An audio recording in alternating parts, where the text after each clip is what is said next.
Alhamdulillah, Alhamdulillah ala nikmatil iman wal islam wa kafa bihi ni'mah.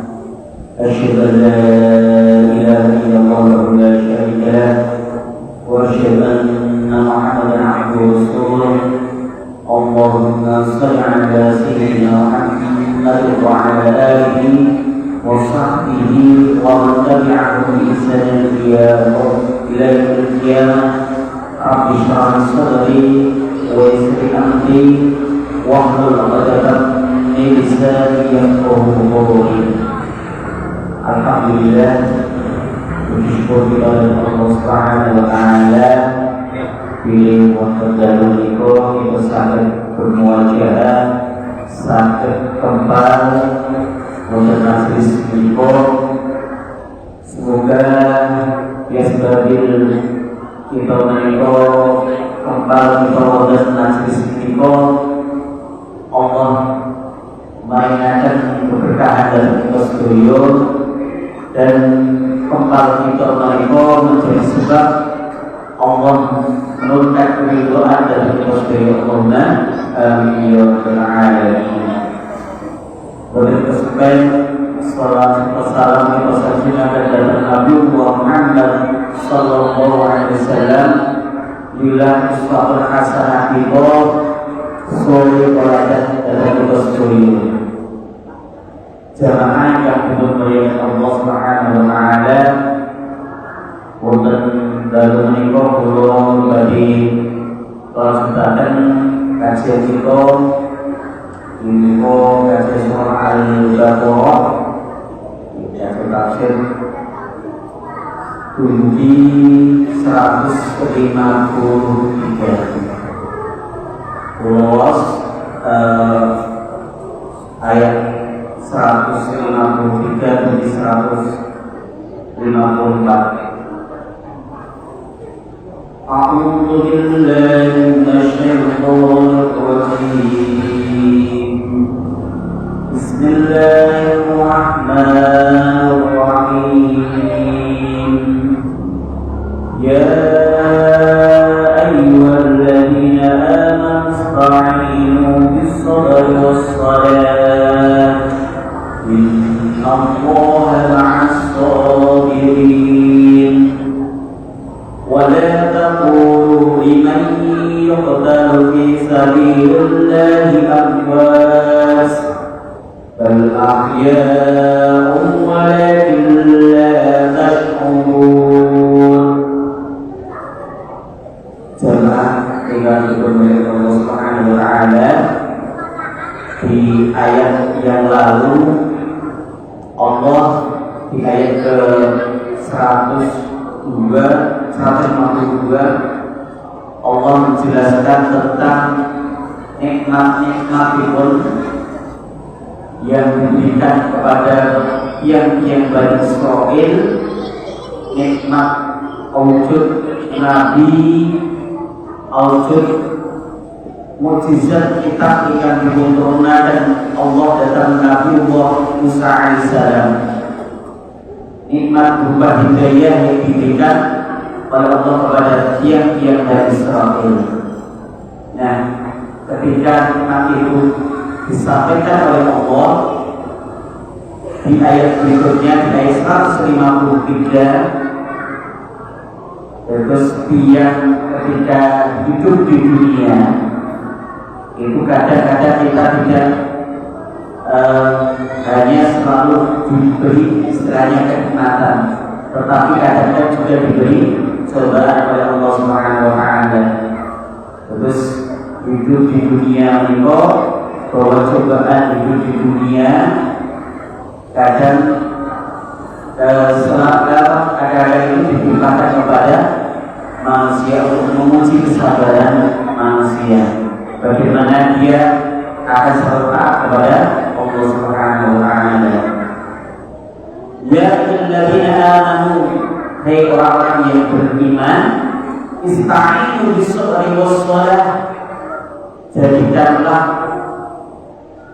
sabar dan sholat itu sebagai penolong. Terus Allah memerintahkan kita agar kesabaran dan sholat itu sebagai penolong kita. Terus di awal tadi saya sampaikan bahwa dalam hidup itu kadang-kadang tidak semuanya mulus terus. Kadang-kadang kita diuji dengan cobaan-cobaan.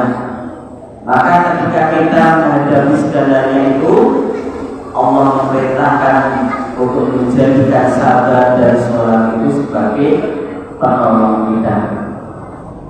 Jangan dimuliakan oleh Allah Subhanahu wa Ta'ala ketika seseorang baru ditimpakan suatu masalah, suatu persoalan, kerumitan hidup. Kadang-kadang kalau dihadapi dengan marah-marah, kadang-kadang kalau dihadapi dengan emosi, itu kadang-kadang tidak malah menambah masalah baru.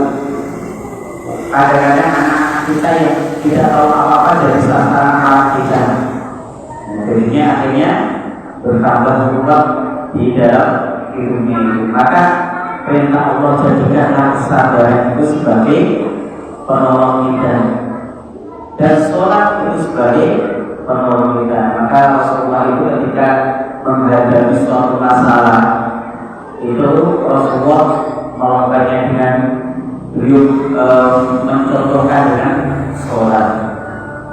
Maka ketika orang yang diuji oleh Allah dengan kesabaran, diuji cobaan, orang tersebut sabar, maka apa yang disampaikan dalam sebuah hadis, Bismillahirrahmanirrahim, ajaban lil mu'mini la yaqdiru Allahu lahu qada'an illa kana khairan lahu in asabathu sarran fasyakara kana khairan lahu wa in asabahu dharrahu fasabara kana khairan lahu.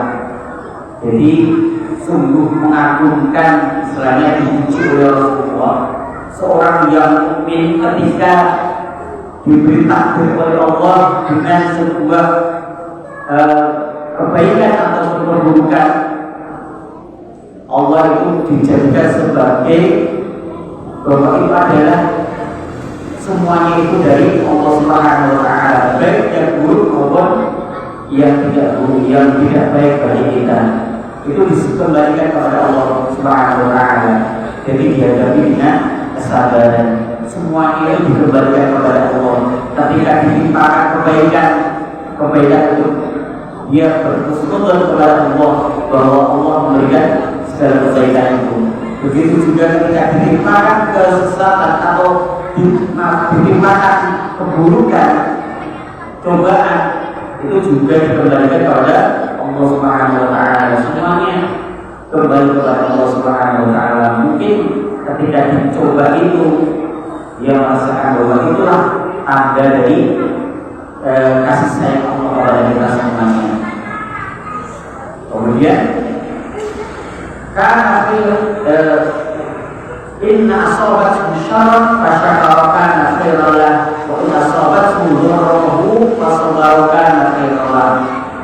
Jika mendapat nikmat ia bersyukur dan hal itu lebih baik baginya, dan jika ditimpa musibah ia bersabar dan hal itu lebih baik baginya. Maka sebagaimana disampaikan juga di dalam soal Al-Baqarah ayat 45 disampaikan, jadikanlah sabar dan sholat itu sebagai penolong kalian. Wasta'inu bis-sabri was-shalah. Jadikanlah sabar dan sholat itu sebagai penolong bagi kita semuanya. Jemaah yang dimuliakan oleh Allah Subhanahu wa Ta'ala, sabar itu ada beberapa hal. Sabar ketika kita ini untuk meninggalkan hal-hal yang diharamkan, hal-hal yang kemaksiatan, hal-hal perbuatan yang dosa, itu juga perlu kesabaran. Ketika kita ini hawa nafsu kita ini dirasuki oleh keinginan-keinginan yang tidak baik, maka kita butuh kesabaran. Bagaimana kita bisa sabar menghadapi hawa nafsu itu. Kemudian yang kedua, sabar dalam ketaatan. Ketika kita menjalankan perintah Allah itu juga bentuk kesabaran. Apalagi kita ini tiap saat, setiap waktu setan itu selalu menggoda kita. Maka butuh kesabaran dalam melakukan kebaikan, ketaatan kepada Allah Subhanahu wa taala. Harus didasari dengan sabar. Orang bangun tengah malam untuk melaksanakan sholat tahajud itu kalau tidak diadari dengan kesabaran, tentunya kita susah sekali untuk melaksanakan. Bangun di waktu subuh untuk melaksanakan sholat subuh itu juga butuh kesabaran. Tapi saat-saatnya ngantuk istilahnya, itu kan saatnya untuk melakukan tidur. Kita harus melakukan ketaatan kepada Allah Subhanahu wa taala dengan bangun sholat subuh. Itu juga bentuk kesabaran. Dan yang ketiga, sabar dalam menghadapi musibah dari Allah Subhanahu wa taala. Maka Ali Zainal Abidin bin Husain ini adalah cincin dari Rasulullah. Beliau adalah putra dari Husain, putra dari Ali bin Abi Thalib. Nah, Ali Zainal Abidin bin Al Husain ini mengatakan dalam sebuah tulisan bukunya itu mengatakan bahwa Allah nantinya di alam akhirat akan mengumpulkan seluruh Bani Adam, mulai sejak dari Nabi Adam sampai terakhir nanti dikumpulkan oleh Allah di padang mahsyar.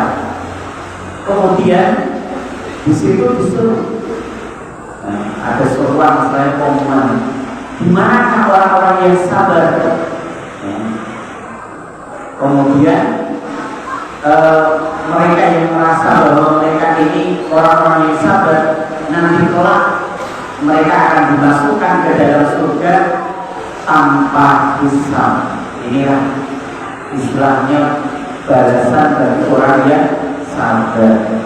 Sabar itu mudah diucapkan, tetapi susah untuk dilaksanakan. Maka ketika manusia itu mempunyai sifat kesabaran yang tadi, maka telah di akhirat mereka akan disuruh masuklah ke surga tanpa hisab. Luar biasa. Jadi orang-orang yang bersabar itu akan diberi pahala Allah. Mereka akan dimasukkan ke dalam surga Allah tanpa hisab. Ini sesuai dengan surah Al-Zumar ayat 10, disabdakan oleh Allah Subhanahu wa taala, A'udzu billahi minasyaitonir rajim. Bismillahirrahmanirrahim. Innama yuwaffa subiruna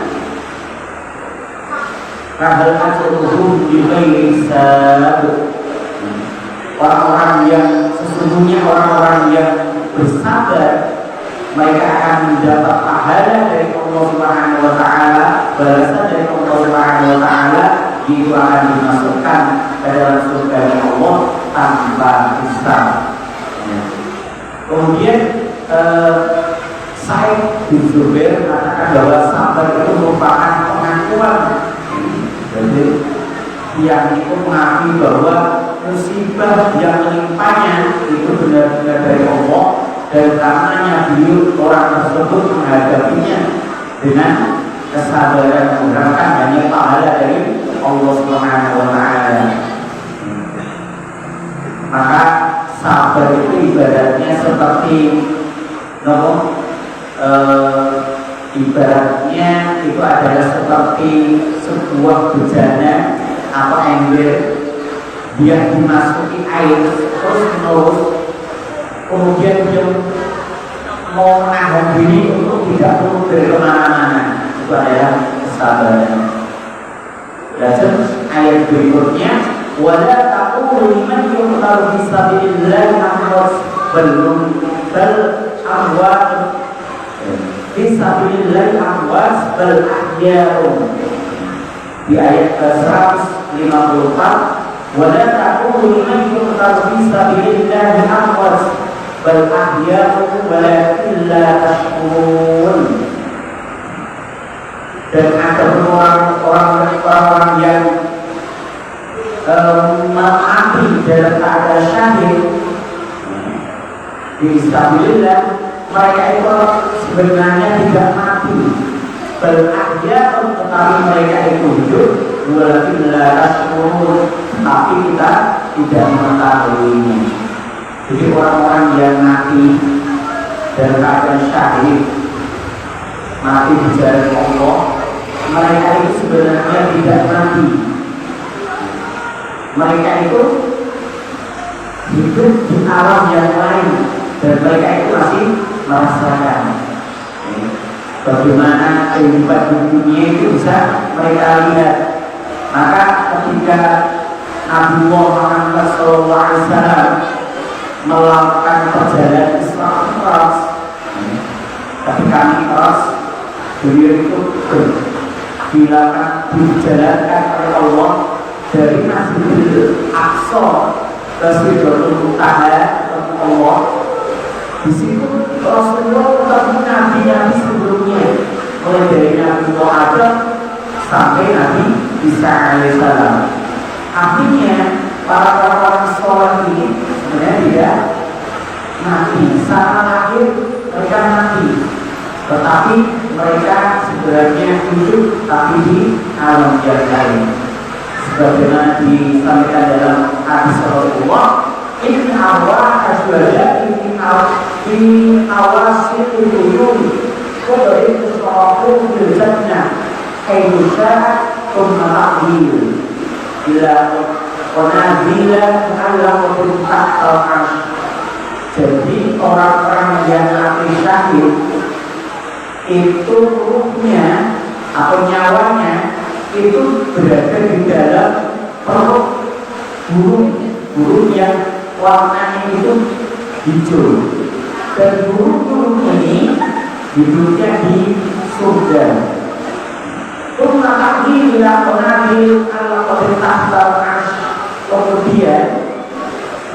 Kemudian burung-burung ini berada di bawah lentera yang di bawah arsy. Terus roh-roh dari orang-orang sholat ini sebenarnya mereka sudah merasakan bagaimana nikmatnya surganya Allah Subhanahu wa Ta'ala. Mereka dibawa di dalam burung yang warnanya hijau tadi. Jemaah yang dimuliakan oleh Allah Subhanahu wa Ta'ala, maka di dalam ayat ke-154 ini mengatakan bahwa orang-orang yang mati syahid fisabilillah di jalan Allah itu sebenarnya mereka tidak hakikatnya mereka tidak mati, tetapi mereka hidup di alam yang lain yang walaupun ashkur, dan kita semuanya tidak mengetahuinya secara kasat mata. Jangan dimuliakan oleh Allah Subhanahu wa Ta'ala. Kemudian selanjutnya ini masih tentang apa yang disampaikan oleh Allah tadi tentang kesabaran dari cobaan yang diberikan oleh Allah Subhanahu wa Ta'ala. Ayat ke-155. A'udzu billahi minasyaitonir rajim. Bismillahirrahmanirrahim. Wa lanabluwannakum bisyai'in minal khawfi wal ju'i wa naqsin minal amwali wal anfusi wat thamarat wa basyirus sabirin alladzina idza asabatuhum musibah qalu inna lillahi wa inna ilaihi raji'un ulaika 'alaihim salawatun min rabbihim wa rahmah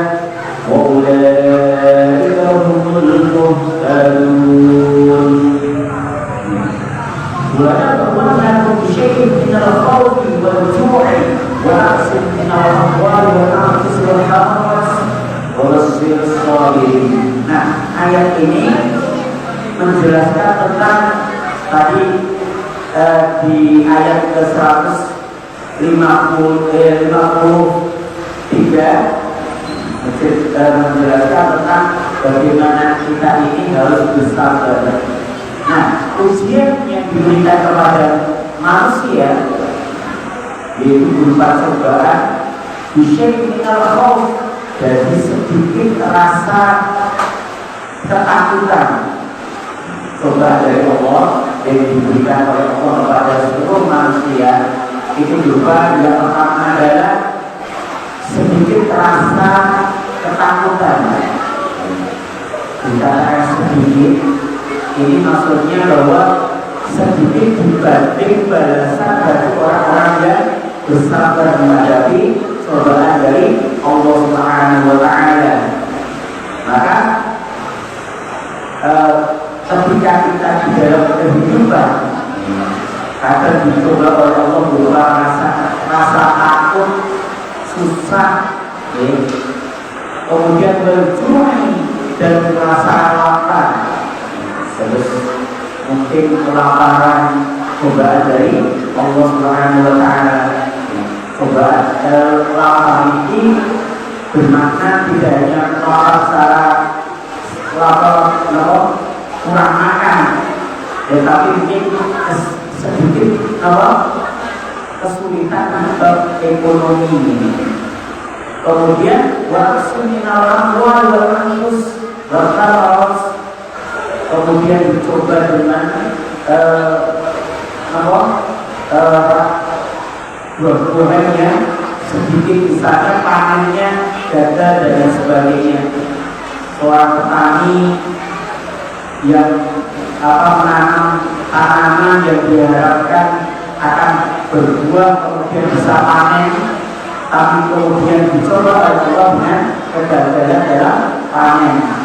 Maka perintah dari Allah, wabashshir shabirin, maka berikanlah kabar gembira bagi orang-orang yang mau bersabar dalam menghadapi cobaan-cobaan dari Allah Subhanahu wa Ta'ala. Memang sekali lagi bahwa manusia itu ketika dicoba dengan cobaan itu kadang-kadang orang tersebut tidak bisa tidak ikhlas dalam menghadapi. Sebagaimana seorang ketika sekolah, seorang yang sekolah itu pasti akan menghadapi, nanti kalau dia naik tingkatan pasti akan ada ujian-ujian, ada semesteran, ada dan sebagainya. Itu merupakan bagaimana seseorang itu bisa meningkat. Nah, ketika manusia dalam hidup diberi cobaan oleh Allah, itu harapannya bahwa manusia tersebut bisa meningkat dalam ketika diberikan cobaan tersebut. Maka kadang-kadang manusia ketika diberi cobaan itu tidak menghadapi. Maka kita lihat di hadis qudsi yang disampaikan oleh Allah Subhanahu wa Ta'ala, Allah yasbir ala balai wa lam yashkur ala ni'mati falyakhrus min tahti salmai wal yaqul rabban siwani. Itu istilahnya. Nah, kalau orang istilahnya orang Jawa itu istilahnya mundur. Allah yasbir ala balai, barang siapa yang tidak sabar ketika ditimpakan cobaan dari Allah, walam yashkur ala nikmati, dan tidak mau bersyukur atas nikmatnya Allah, maka Allah mengatakan kalau harus tahti sana, maka pergilah dari bumiku. Artinya kita disuruh, kita ini diberi cobaan tidak bisa sabar, jadi diberi nikmat tidak bisa syukur. Kemudian maka Allah memerintahkan terus, maka keluarlah, kamu jangan ikut di bumi saja. Maka wajib berkonversi lagi, carilah Tuhan yang lain selain Allah Subhanahu wa Ta'ala. Ini selain kata-katanya kalau yang dua itu yang ujung dari Allah sampai ujung pun Allah Subhanahu wa Ta'ala. Yang bersepuluh sabar, yang bersepuluh syukur kepada Allah Subhanahu wa Ta'ala. Di dalam wasiat Rasulullah kepada Ali bin Abi Thalib juga mengatakan man an'amallahu alaihi fasyakara wa batalani fasabar wa sa'a fastaghfar dan qadaitana min ayyibatin sya'an.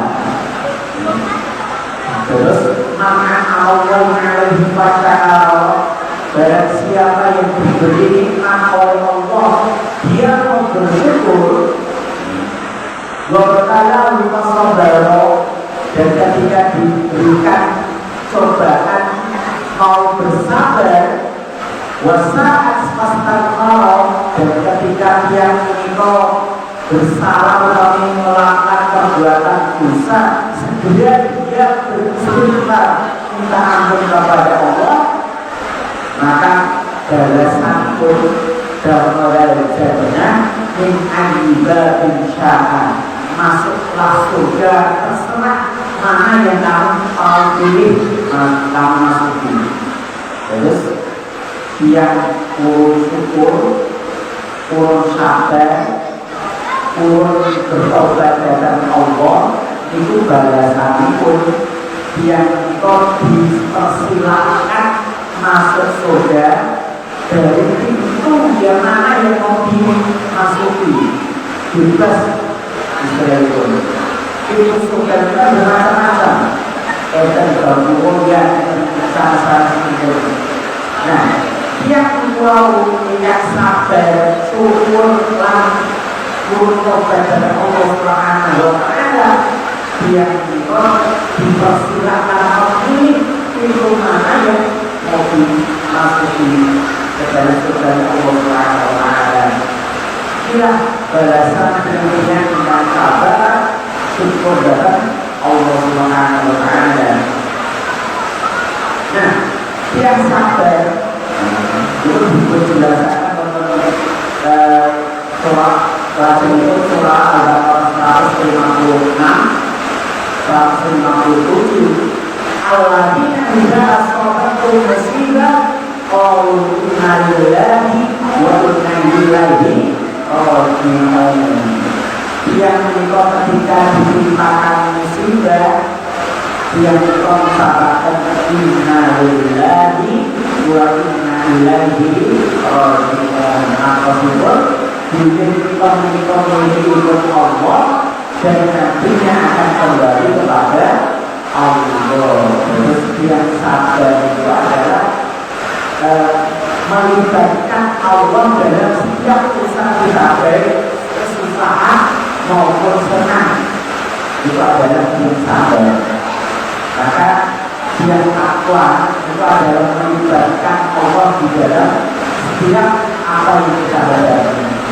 Ulai alaihi salawatu rabbihim, yang harus keluar turun sabar, kemudian semuanya dikembalikan kepada Allah Subhanahu wa Ta'ala, baik kebaikan atau keburukan. Nah, Allah mengujinya dengan ulai alaihi salawatu rabbihim, Allah mengujinya dengan keluarnya. Ulai lahumul satu warahmah, dan beri rahmat dari Allah Subhanahu wa Ta'ala. Ulai lahumul satu, dan mereka itulah orang-orang yang mendapat petunjuk dari Allah Subhanahu wa Ta'ala. Ya, inilah balasan yang dijanjikan sabar. Ulai alaihi salawatu yang itu dapat ujian dari Allah Subhanahu wa Ta'ala. Terus nah, ujian manusia istilahnya manusia itu biasa, sebab manusia itu namun itu manusia lumrah, tapi yang menguji itu adalah Allah Subhanahu wa Ta'ala, zat yang istilahnya membuat tandingan pun zat ingkang ketaanan kita, zat ingkang segala-galanya ini kok langsung dipuji kaya Allah, berarti yang itu adalah dia ingkang mulia di sisi Allah Subhanahu wa Ta'ala. Betapa beruntungnya yang ingkang dipuji oleh Allah Subhanahu wa Ta'ala. Yang dipuji itu adalah yang urus sabar, urus syukur, urus taubat kepada Allah Subhanahu wa Ta'ala. Maka ceritakan orang sejumlah riwayat dari Salamah.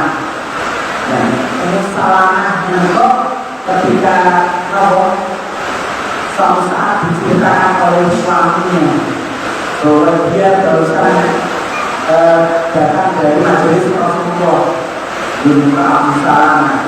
Abu Salamah nanti akan dipilih yang ingkang mendapat musibah, kemudian yang menikah beristighfar mencapai inna lillahi wa inna ilaihi raji'un, kemudian mengatakan Allahumma ajurni fi musibati wa khudni khairan minha.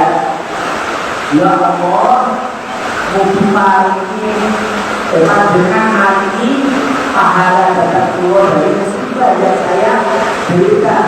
Waktu khairan minha, dan gantilah apa yang menimpa saya ini dengan yang lebih baik. Yang selalu berdoa harus berdoa. Kalau diceritakan bersama itu, kemudian ketika Salamah meninggal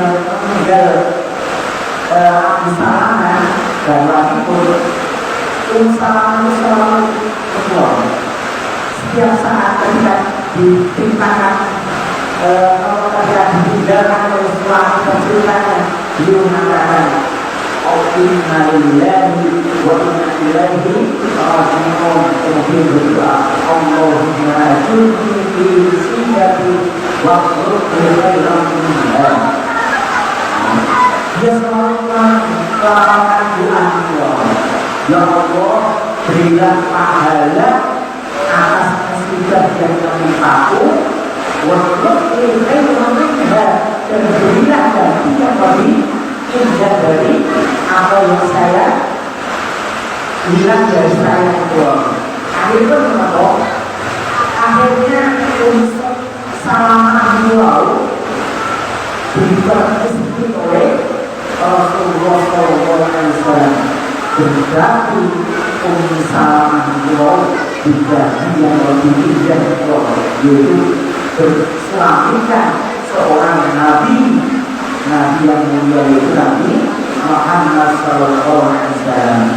Maka ketika kita menolak ditimpakan musibah apapun, kita ucapkan inna lillahi wa inna ilaihi raji'un. Kemudian ucapkan doa Allahumma ajurni fi musibati wa khudni khairan minha.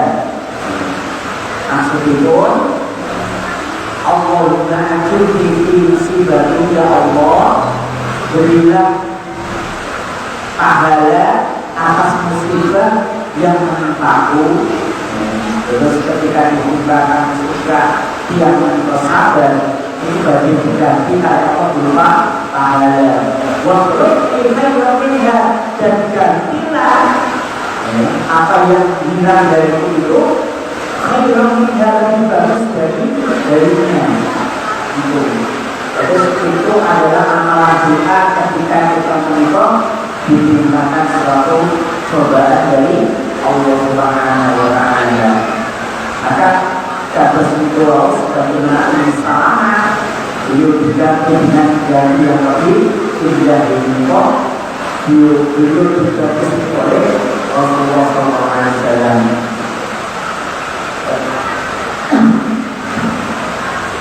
Jemaah yang dimuliakan Allah Subhanahu wa Ta'ala, terus di dalam hidup setelah itu di dalam hidup menikah kadang-kadang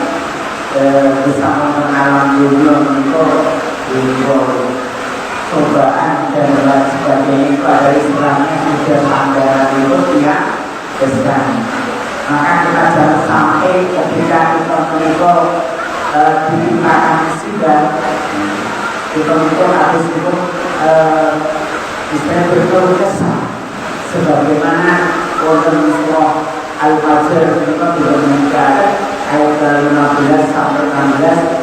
Alhamdulillahirrahmanirrahim. Bismillahirrahmanirrahim. Fa'al insan idza qadahu fa'amahu wa na'amahu fayaqulu rabbi akraman wa amma idza qadahu faqadara alayhi rizqahu fayaqulu rabbi ahanan. Kadang-kadang amal insan ada manusia ketika ia kebetulan diberi cobaan oleh Allah, fa'amahu wa na'amahu diberi kemuliaan. Ketika hidup di dunia oleh Allah dicoba dengan kemuliaan, diberi kemuliaan, wa na'amahu diberi kekayaan yang banyak. Mereka mengatakan, fayaqulu rabbi akraman, Tuhan saya baru memuliakan saya. Tapi wa amma idza mabtalahu faqadara alaihi rizqahu, tetapi ketika orang tersebut ditimpakan cobaan berupa mungkin kesulitan ekonomi, tadi kan di zaman akhirnya kita orang yang ada kesulitan ekonomi. Nah kemudian fayaqulu rabbi ahanan, Tuhan baru menghinakan saya. Jadi ketika Allah memberi cobaan berupa Allah diberikan jabatan yang tinggi, diberikan kekayaan yang melimpah, dia mengatakan bahwa Allah baru memuliakan saya. Tetapi ketika ditimpakan cobaan berupa jabatan, diberikan kesulitan ekonomi, kesulitan hidup di dalam kehidupannya, mereka mengatakan fayaqulu rabbi ahanan, Tuhan baru menghinakan saya. Ini kadang-kadang manusia itu dalam hal kecil manusia kadang seperti itu.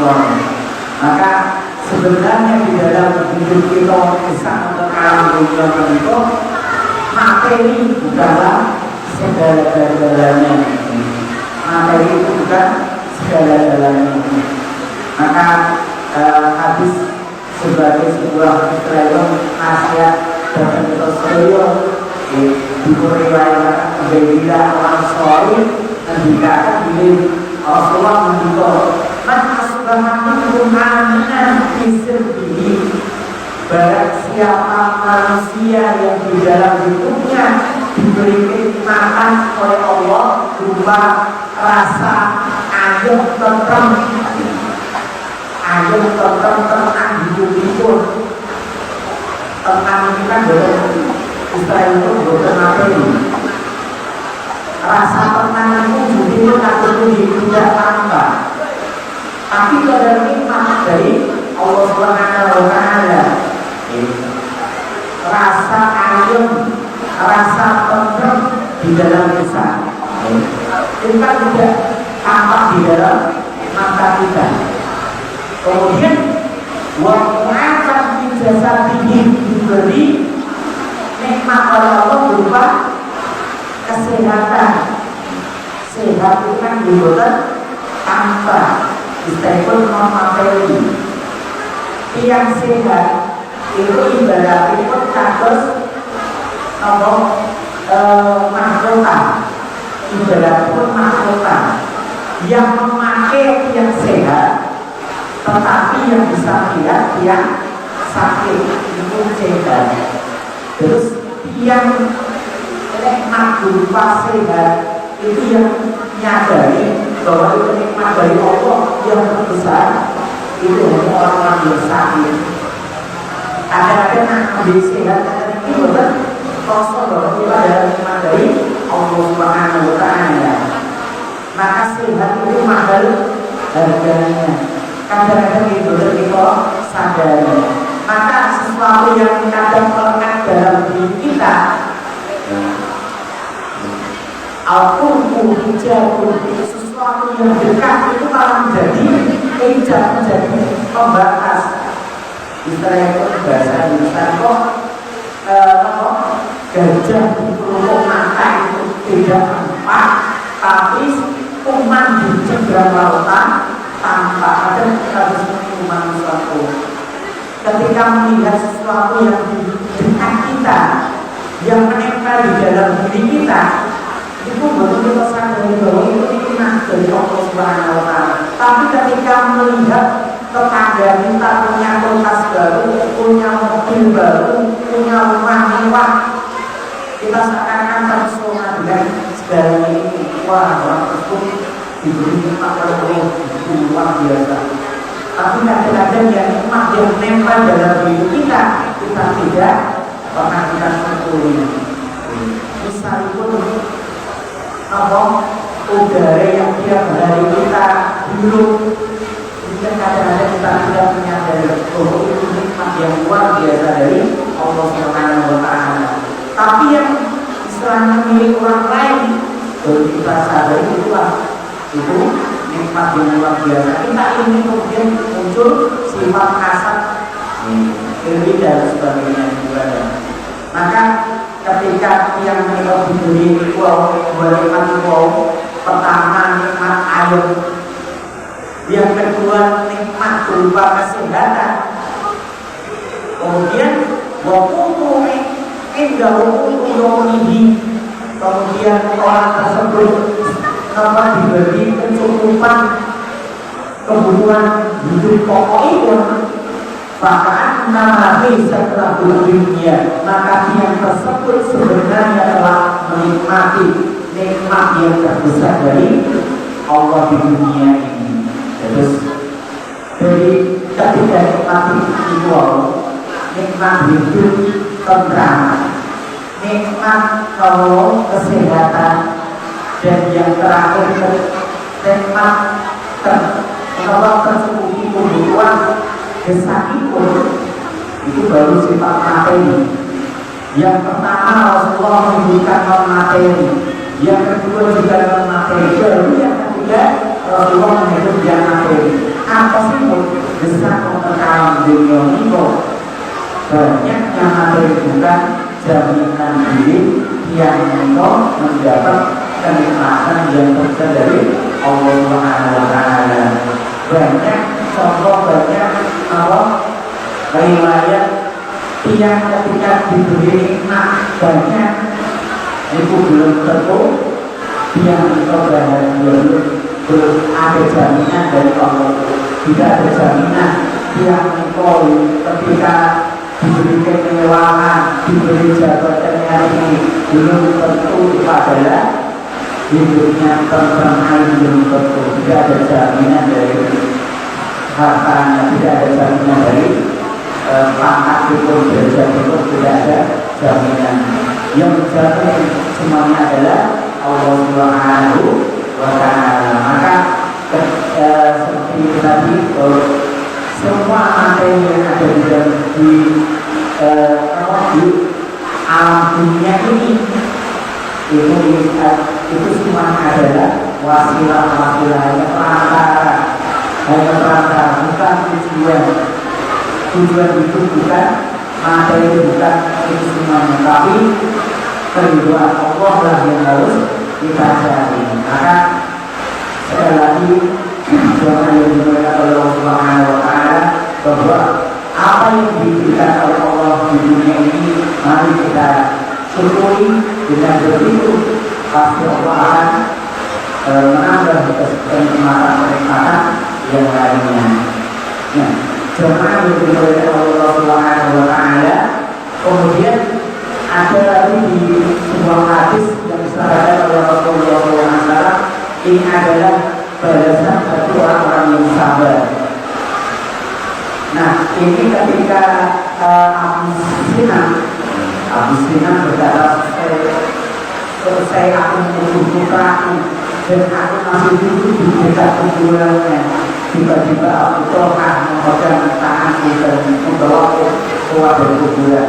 Terus Abu Sinan itu orang lebih sudah itu berkabung. putra pun meninggal dunia, putranya yang dikasih itu meninggal dunia. Kemudian Abu Talha menghidupnya, wahai Abu Sinan, Abu Talha menghidupnya, saya pernah mendengar dari Rasulullah SAW berkata bahwa Allah mengatakan Allah Ta'ala ya menakul maut fabadka waladul abdi fabadka qura'ani wa tamaru mu'adihi qala na'am qala qala amidaka wastarja'a qala abu lahu baitan fil jannah wasamuhu baital hamdi. Nah itu Allah menciptakan malaikat Israel, ya malaikat maut, wahai malaikat maut, pada tawaran abdi, aku telah mencabut nyawa putra hambaku, pada tawaran ini, wahai abdi, aku telah mencabut nyawa orang yang menjadi istilahnya Quran penutup mata dari seorang hamba. Allah malaikat begitu, na'am ya Allah, ya Allah, saya telah mencabut nyawa hamba. Kemudian Allah mengatakan, bagaimana orang tersebut yang dicoba Allah dengan dicabut nyawa putranya tadi? Lalu malaikat mengatakan, amidaka wastarja'a. Orang tersebut, orang yang ditinggal mati anaknya tersebut mengucapkan hamidaka, beliau memuji engkau ya Allah, wastarja'a, beliau beristirja kepada engkau. Jadi mengucapkan innalillahi wa inna ilaihi raji'un. Maka Allah mengatakan qala lahu baitan fil jannah.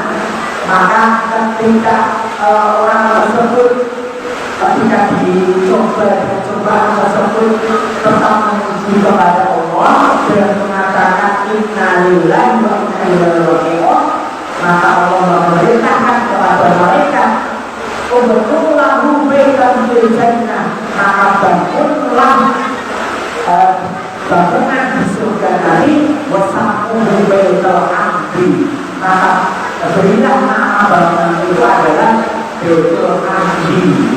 Terus dia ketika dicoba oleh Allah dengan cobaan, orang tersebut sabar dan semuanya dikembalikan kepada Allah Subhanahu wa Ta'ala, yang telah di surga Allah. Jadi pun bangunan istana yang namanya adalah Baitul Hamdi. Baitul Hamdi, ketahui istana Al-Hamdi itu diperuntukkan bagi orang-orang yang sabar ketika dicoba oleh Allah Subhanahu wa Ta'ala. Inilah balasan orang-orang yang sabar ketika dicoba oleh Allah Subhanahu wa Ta'ala. Ini adalah nasihat bagi saya pribadi. Marilah kita dengan sabar sekali lagi, itu berat kadang bagi kita. Yang sabar itu mudah diucapkan, tapi tidak mudah untuk dilakukan. Inilah sabar. Maka yang bisa istilahnya menasihati kesabaran itu adalah diri kita sendiri. Maka jangan dimuliakan oleh Allah Subhanahu wa Ta'ala. Jadi orang yang sabar tadi balasannya luar biasa, yaitu dimasukkan surga tanpa hisab. Kemudian dia dimasukkan surga, suruh milih mana ya mau dimasuki, itu mana yang mau bisa masuk oleh orang tersebut. Kemudian ketika sudah masuk surga, orang tersebut akan dibangunkan istana yang dinamakan dari istana itu Baitul Hamdi. Orang-orang yang selalu memuji kepada Allah Subhanahu wa Ta'ala. Terus jemaah yang dimuliakan Allah Subhanahu wa Ta'ala, semua apa yang diberikan oleh Allah Subhanahu wa Ta'ala, baik itu berupa nikmat berupa Israel apapun yang ada di dalam diri kita itu semuanya adalah ujian dari Allah Subhanahu wa Ta'ala. Ada rezeki itu adalah ujian, ada makan itu juga ujian. Bagaimana kita tetap untuk taat kepada Allah Subhanahu wa Ta'ala. Ada kesulitan ekonomi itu juga ujian dari Allah Subhanahu wa Ta'ala. Ketika diuji dengan nikmat, ada banyak orang yang tidak bisa menghadapinya. Ini sebuah kisah seorang raja. Seorang raja ini dia punya kebiasaan selalu Israel itu keliling ke masyarakat yang dia ikuti. Nah, suatu saat dia didampingi oleh Perdana Menteri. Nah, si raja ini dia tertarik suatu rumah yang rumah tersebut sederhana sekali. Israel pun penghuninya itu ya Israel kalau sederhana dari berlebihan kaya. Bahkan mungkin orang tersebut termasuk golongan orang miskin, tidak punya apa-apa. Tapi hidupnya itu selalu bahagia, tidak ada namanya istilahnya pertengkaran, tidak ada antara suami dan istri, anak itu semuanya Israel itu bahagia dia. Nah, kemudian suatu saat di Perdana Menteri ini berkata,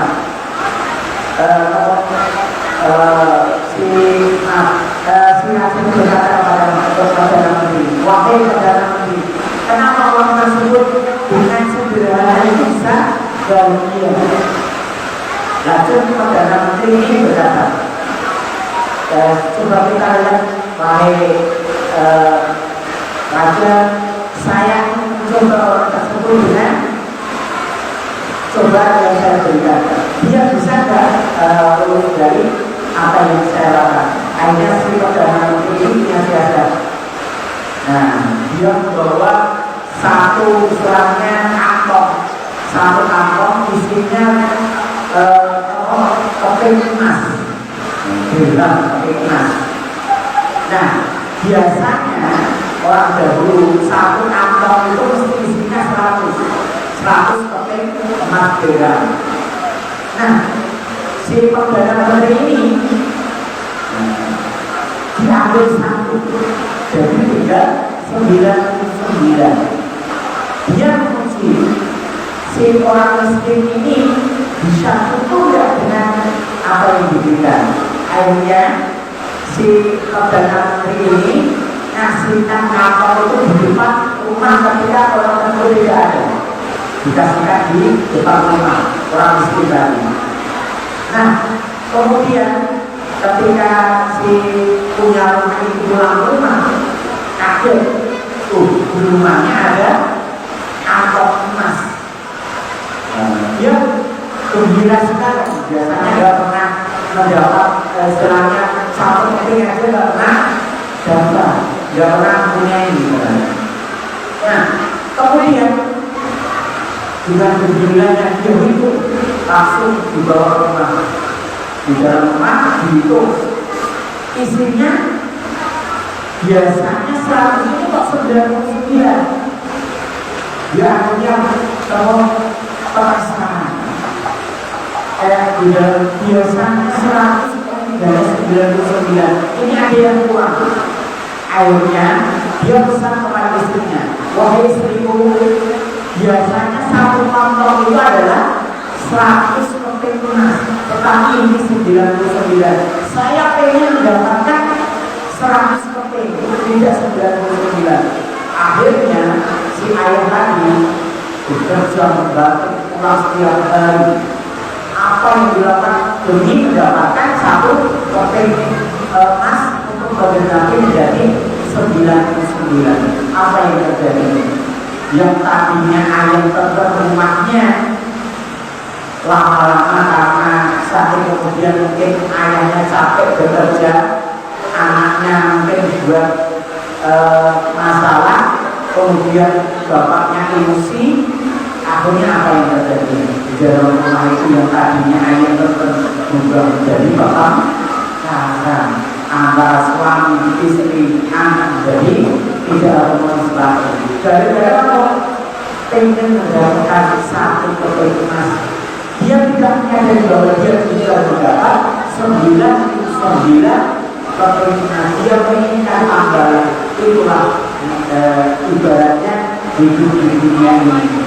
Ketika orang diberi nikmat, sudah diberi nikmat, dia tidak mau bersyukur, tapi yang ada adalah selalu kurang terus. Tidak ada istilahnya itulah kenikmatan di dunia yang tidak akan pernah. Kalau kita ini istilahnya ketika melihat sesuatu di dunia ini selalu atas, tidak akan pernah bisa tidak akan pernah ada rasa syukur di dalam hati kita. Itulah kisah dari istilahnya orang yang tidak tadinya ketika miskin, ketika dia miskin selalu bisa bersyukur dengan Allah Subhanahu wa Ta'ala, tetapi ketika dicoba dengan tadi dengan kebenaran, dengan kekayaan, ternyata orang tidak bisa bersyukur kepada Allah Subhanahu wa Ta'ala. Maka jangan dilupakan Allah Subhanahu wa Ta'ala. Marilah apa yang diberikan oleh Allah selalu kita syukuri. Dengan begitu kita akan selalu taat dengan Allah Subhanahu wa Ta'ala. Semoga kita diberi umur yang selalu diberi keberkahan oleh Allah Subhanahu wa Ta'ala, harta yang barokah, anak-anak yang soleh. Allahumma amin ya rabbal alamin. Maka ini akan saya kolaborasikan beberapa negara yang saya kolaborasikan dengan sekadar mikro untuk bermanfaat itu menawi untuk terhadap para budak. Dan dari saya adalah salam